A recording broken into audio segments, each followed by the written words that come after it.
Sa parole était devenue rare. Mais face à la gravité de la situation, il a dû briser le silence. Le président Ali Bongo Ondimba s'est exprimé face à la nation gabonaise ce mercredi 18 mars 2020.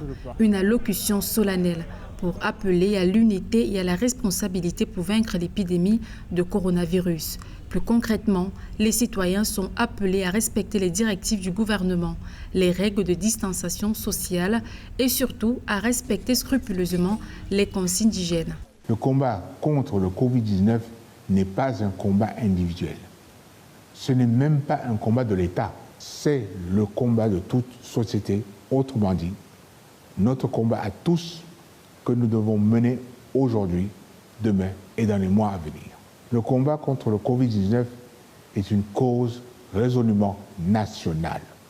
Il nous faut être solidaires les uns avec les autres. La coopération de chacun est indispensable pour vaincre cette pandémie. C'est pourquoi, Gabonaises, Gabonais, je vous demande avec fermeté, dans votre intérêt, 1. de respecter strictement toutes les mesures prises par le gouvernement.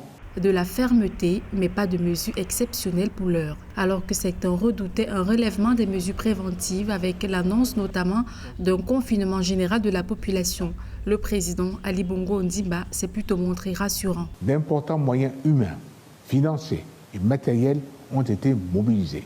Les réquisitions ont eu lieu. Nos structures médicales sont prêtes. Nos personnels de santé sont formés. Les moyens ont été renforcés. Soyez rassurés que je prendrai le moment venu, avec autorité et en toute responsabilité, nos décisions fortes pour renforcer les mesures déjà prises si cela s'avérait nécessaire. Il en va du principe de précaution, il en va de votre protection. Le Gabon enregistre actuellement 3 cas confirmés de coronavirus. Il s'agit de 2 femmes de 29 et 49 ans et d'un jeune homme de 27 ans. Le pronostic vital n'est pas engagé et les personnes ayant été en contact direct ou indirect avec ces derniers ont été identifiées et placées sous surveillance médicale. À noter qu'en cas de symptômes, un numéro vert, le 1410, a été mis en place et grâce à la création d'un fonds spécial, la prise en charge des malades sera totalement gratuite.